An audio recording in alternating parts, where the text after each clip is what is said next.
In today's video, I'm going to teach you how to accept multiple payment methods with Jotform. Now, if you're familiar with Jotform, you might know that it doesn't natively support multiple payment integrations in a single form.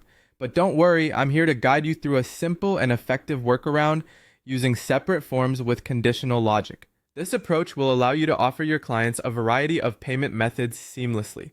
First things first, you'll need to create individual forms for each payment method you wish to offer. So, if you're thinking about integrating PayPal, Stripe, or perhaps a straightforward bank transfer or offline payment method, make sure you have a separate Jotform form for each one.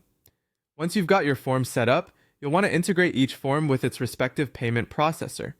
This means adding the relevant payment integration, be it PayPal, Stripe, or a manual method, into the form and configuring it with your products, pricing, and all necessary details. After that, head to the Publish tab of each form to get its URL. You'll need these URLs for our next steps. Next, let's talk about crafting your main selection form. This is where your users will choose their preferred payment method. Start by adding a single choice field or a drop-down menu and label it something intuitive, like Payment Method.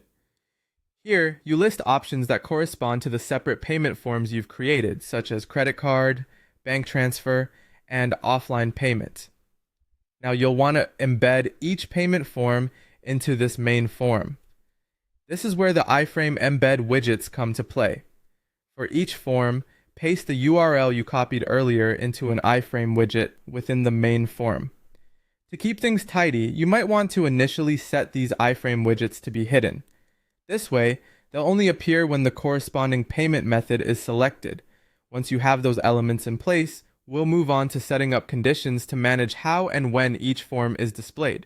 Navigate to Settings, then to Conditions, and select Show/Hide field.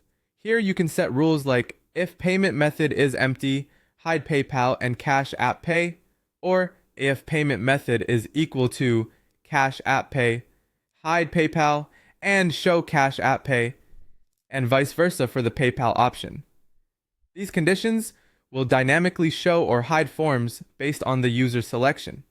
Finally, a vital step is to ensure the submit button on your main form is disabled or removed.